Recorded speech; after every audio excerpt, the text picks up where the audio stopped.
الحمدللہ رب العالمین والصلاة والسلام علی سید المرسلین وعلی آلہ واصحابہ اجمعین اما بعد فاعوذ باللہ من الشیطان الرجیم بسم اللہ الرحمن الرحیم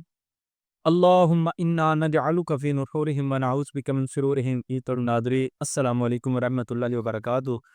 آج کی اس ویڈیو کے اندر ہم گفتگو کریں گے کہ اللہ تبارک و تعالیٰ کا کتنا ذکر جو ہے وہ انسان کو کرنا چاہیے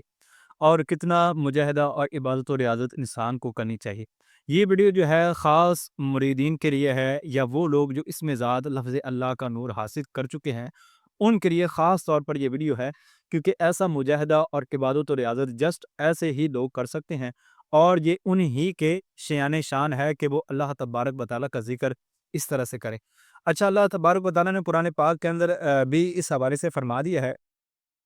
اذکروا اللہ کثیرا لعلکم تفلحون، کہ اللہ تبارک و تعالیٰ کو کثرت سے یاد کرو اس امید پر کہ تم فلاح پا جاؤ۔ اب فلاح ایسا لفظ ہے جو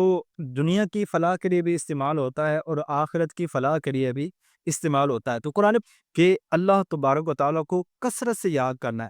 اور کثرت سے یاد کرنے کا مجاہدہ صرف اور صرف سالکین کے لیے ہوتا ہے جو عہد اللہ کے ساتھ جڑے ہوتے ہیں، کیونکہ ایسے لوگ ہی ذکر کے بوجھوں کو برداشت کر سکتے ہیں۔ جس طرح کہ وہ بڑا ہی مشہور مقولہ بھی ہے کہ بادشاہوں کے عطیوں کو جسٹ بادشاہ کی سواریاں ہی اٹھا سکتی ہیں، دوسری سواریاں نہیں اٹھا سکتی۔ تو اسی طرح سے اللہ تبارک و تعالیٰ کو دن رات کثرت کے ساتھ یاد کرنا، یہ صرف وہی کر سکتا ہے جو کسی بادشاہ کی سواری بن چکا ہے، جو کسی اللہ تبارک و تعالیٰ کے نیک بندے یا ولی کے ساتھ جڑ چکا ہے، وہی بنتا اللہ تبارک و تعالیٰ کو کثرت سے یاد بھی کر سکتا ہے، اور ذکر کے ذریعے سے اترنے والے انوار و تجلیات کو جسٹ وہی برداشت کر سکتا ہے۔ دوسرا بندہ جو ناقص ہے وہ اس چیز کو برداشت نہیں کر سکتا۔ جیسا کہ امام غزالی رحمۃ اللہ تعالی علیہ نے بھی ایک مقام پر یہ واقعہ لکھا ہے کہ ایک دن ایک مرید کے پاس اس کے شیخ حاضر ہوئے تو کہنے لگے کہ چلو آؤ باجزید بستامی رحمۃ اللہ تعالی علیہ کی زیارت کو چلتے ہیں۔ تو انہوں نے کہا کہ مجھے اب ان کے پاس جانے کی کوئی حاجت نہیں ہے، میں اللہ تبارک و تعالیٰ کو یاد کر رہا ہوں اور میرے دل نے اپنے رب کو دیکھ لیا ہے، تو مجھے اب ان کے پاس جانے کی کوئی حاجت نہیں۔ تو آپ نے فرمایا، ارے بے وقوف، تجھ پر اللہ تبارک و تعالیٰ کے نور کا جو ظہور ہوا ہے وہ تیری طاقت اور استعداد کے مطابق ہے، اور باجزید بستامی رحمۃ اللہ تعالی علیہ کو ایک مرتبہ دیکھنا 70 مرتبہ اللہ تبارک و تعالیٰ کے دیدار کرنے کے برابر ہے۔ یعنی 70 مرتبہ اگر کوئی عام بندہ اللہ کا دیدار کرے تو جتنا نور اسے حاصل ہوگا، ایک مرتبہ جب تم ان کو دیکھو گے، کیونکہ انہوں نے اللہ کے ذکر پر محنت کی ہے، تو جب تم ان کو دیکھو گے تو اتنا اللہ تبارک و تعالیٰ کا نور تم کو کیا ہو جائے گا، حاصل ہو جائے گا۔ تو جب وہ گیا تو اس نے آپ کو دیکھا تو وہ آپ کے انوار و تجلیات کو برداشت نہ کر پایا اور وہیں پر گر گیا۔ تو اس سے پتہ چلتا ہے کہ بادشاہ کے جو عطیات ہوتے ہیں نا، اس کو جسٹ بادشاہ کی سواریاں ہی اٹھا سکتی ہیں، دوسرا بندہ نہیں اٹھا سکتا۔ تو اس وجہ سے ذکر جو ہے صرف ایسے لوگوں کے لیے ہوگا۔ اللہ تبارک و تعالیٰ کے لیے کتنا ذکر کرنا چاہیے، تو اس حوالے سے کچھ واقعات میں آپ کے ساتھ شیئر کرتا ہوں تاکہ اللہ تبارک و تعالیٰ کے ذکر کرنے کے حوالے سے ہمارے اندر بھی ایسے جذبات پیدا ہوں۔ چنانچہ حضرت سیدنا جنید بن محمد خزاد علیہ رحمۃ اللہ الغفار فرماتے ہیں کہ ایک مرتبہ میں رات کو جاگا اور اپنے وظیفے میں مشغول ہو گیا، اللہ کے ذکر کے اندر مشغول ہو گیا، لیکن میں نے اس کے اندر وہ لذت نہ پائی۔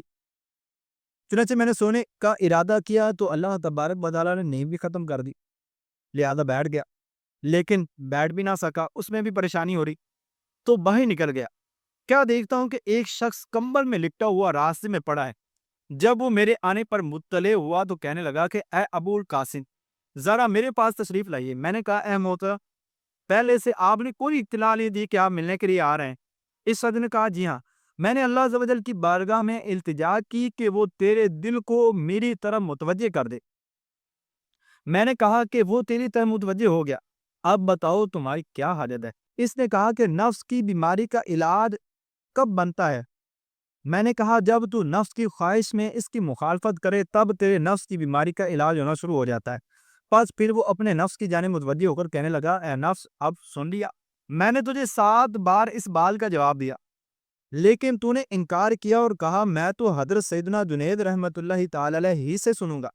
تو اب تو نے سن لیا، آپ رحمۃ اللہ تعالی علیہ فرماتے ہیں کہ وہ شخص چلا گیا اور میں اس کو نہ پہچان سکا۔ آپ دیکھیے اس کے اندر حضرت جنید رحمۃ اللہ تعالی علیہ کی اللہ تبارک و تعالیٰ کے ذکر کے اندر کنڈیشن کیا ہے کہ اللہ تبارک و تعالیٰ نے آپ کے دل کو اس کی جانب متوجہ کیا تو وہ متوجہ ہوا۔ اگر وہ شخص دعا نہ کرتا تو حضرت جنید رحمۃ اللہ تعالی علیہ اللہ کے ذکر کے اندر، اللہ کی یاد کے اندر اس قدر مشغول تھے کہ آپ اس کی جانب توجہ ہی نہ کرتے کہ وہ کون ہے اور کون نہیں ہے۔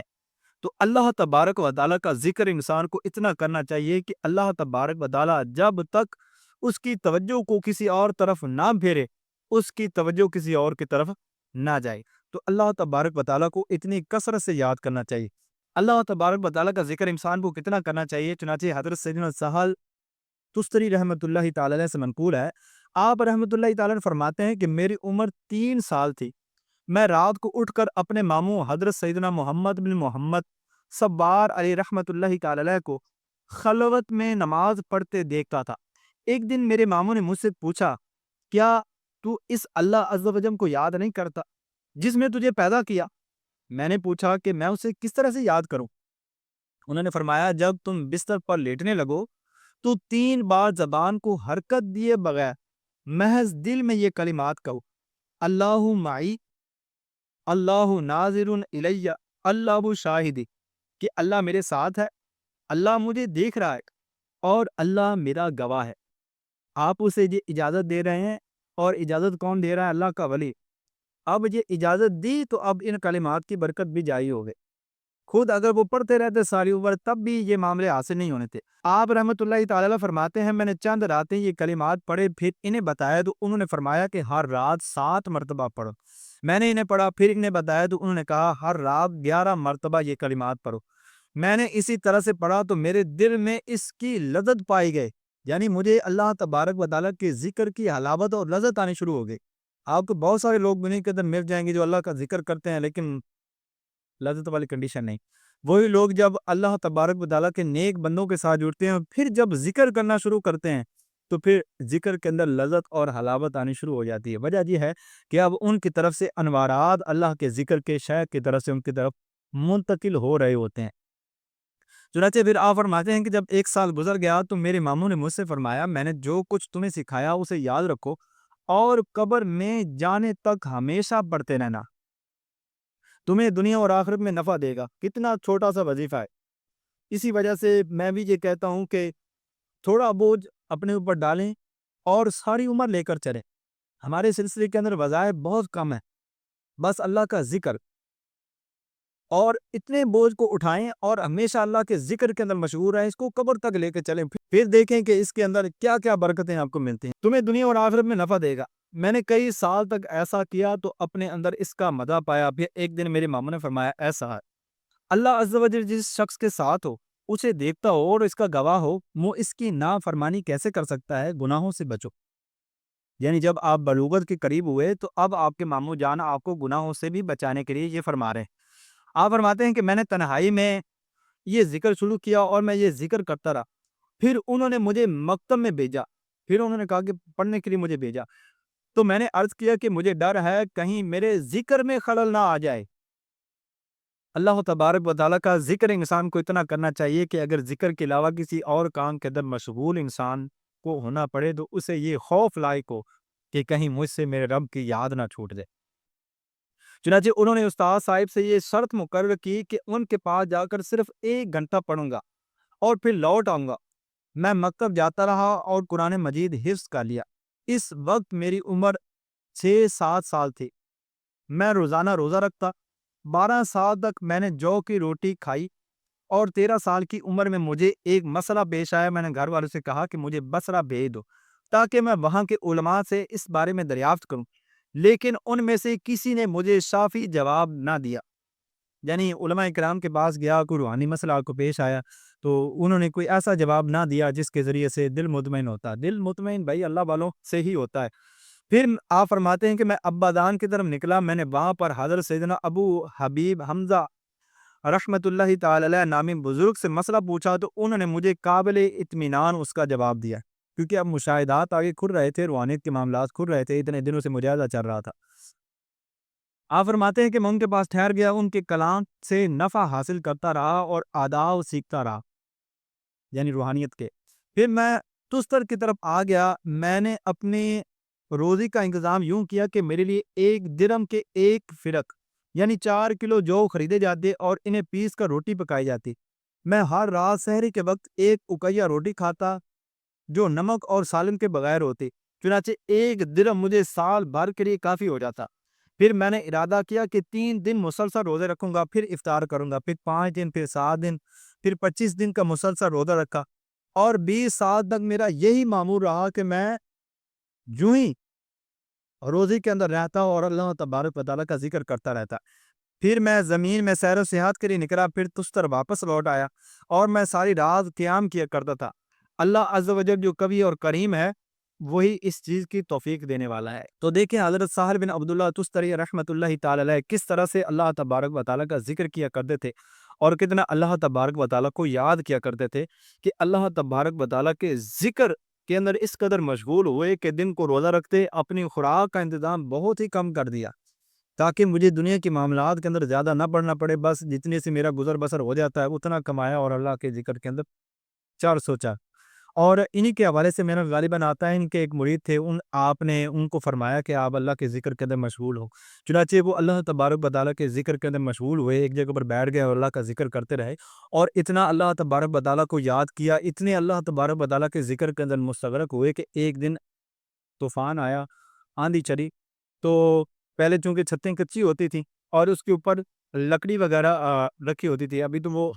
گارڈر وغیرہ ٹھیا وغیرہ رکھے جاتے ہیں، تو یہ لکڑی رکھی ہوئی تھی، تو وہ اس ہوا کی وجہ سے وہاں سے اوپر سے گری اور اس کے سر کے اندر لگی، اور وہ اللہ تبارک و تعالیٰ کے ذکر کے اندر اس قدر مشغول تھے کہ ان کو خبر ہی نہ ہوئی۔ چنانچہ جب وہ لکڑی ان کے سر کے اندر لگی تو لوگوں نے دیکھا کہ ان کے سر سے خون نکل رہا ہے، اور جو بھی قطرہ زمین پر گرتا ہے اس سے اس میں ذات لفظ اللہ لکھا جاتا ہے، یعنی ان کے خون کے اندر اللہ تبارک و تعالیٰ کا ذکر اور نور اس طرح سے جاری و ساری ہو چکا تھا۔ اور یہ مقام انسان کو قالب، جب لطیفہ قالب یعنی جو 7واں لطیفہ ہے، جب وہ چلنے لگ جاتا ہے تو اس وقت ذکر جسم کے ایک ایک گوشت کے لوتھڑے کے اندر، ہوئے کے اندر، خون کے ایک ایک قطرے کے اندر شامل ہو جاتا ہے۔ اس سٹیج پر جا کر انسان کو یہ کیفیت حاصل ہوتی ہے، تو انسان کو اللہ تبارک و تعالیٰ کا ذکر جو ہے وہ اتنا کرنا چاہیے۔ اور اللہ تبارک و تعالیٰ ذکر کے حوالے سے قرآن پاک کے اندر بھی ارشاد فرماتا ہے، الذین یذکرون اللہ قیاما وقعودا وعلی جنوبہم، وہ جو اللہ کو یاد کرتے ہیں کھڑے بیٹھے اور کروٹ پر لیٹے، یعنی جب چل پھر رہے ہیں، کھڑے ہیں تب بھی اللہ کی یاد کے اندر مشغول ہیں، جب بیٹھے ہیں تب بھی اللہ کی یاد کے اندر مشغول ہیں، اور جب لیٹے ہوئے ہیں تو بھی اللہ تبارک و تعالیٰ کے ذکر کے اندر مشغول ہے۔ تو اللہ تبارک و تعالیٰ کا ذکر انسان کو اتنا کرنا چاہیے۔ اور ایک واقعے کے اندر اس طرح سے آتا ہے کہ ایک بزرگ فرماتے ہیں کہ میں نے ایک دفعہ میں مینا کے بازار کے اندر گیا، تو وہاں پر میں نے ایک نوجوان کو دیکھا کہ جس نے کم و بیش 70,000 درم یا دینار کی خرید و فروخت کی، لیکن اس کا دل اللہ تبارک و تعالیٰ کے ذکر سے ایک لمحہ کے لیے بھی غافل نہیں ہوا۔ آپ فرماتے ہیں جب میں نے اس کی یہ کنڈیشن دیکھی نا، تو مجھے اپنے آپ پر اتنا یعنی کہ غصہ آیا، میں نے اپنے آپ کو اتنا ڈانٹا کہ تم نے کون سا اللہ کا ذکر کیا۔ دیکھو ذکر کی کیفیت تو اس بندے کی ہے کہ یہ خرید و فروخت بھی کر رہا ہے، اتنی زیادہ اس نے تجارت کی، لیکن اس کے باوجود اللہ تبارک و تعالیٰ کے ذکر سے اس کا دل ایک لمحے کے لیے بھی غافل نہیں ہوا۔ اگر ذکر کرنا ہے تمہیں تو اس کنڈیشن کے ذریعے سے تمہیں ذکر کرنا چاہیے کہ تمہارا ذکر ایسا ہونا چاہیے۔ تو اللہ تبارک و تعالیٰ کا ذکر انسان کو اتنا کرنا چاہیے، اتنا کرنا چاہیے کہ پھر انسان دنیا کے کام کاج بھی کر رہا ہو، لیکن اس کا دل اللہ تبارک و تعالیٰ کے ذکر سے ایک لمحے کے لیے بھی غافل نہ ہو۔ اللہ تبارک و تعالیٰ کا ذکر انسان کو اتنا کرنا چاہیے۔ اور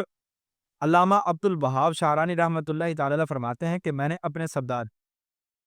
علی المرصفی رحمۃ اللہ تعالی علیہ سے سنا، وہ فرماتے ہیں کہ مشائخ عاجز آ گئے اور انہوں نے مرید کے دل کو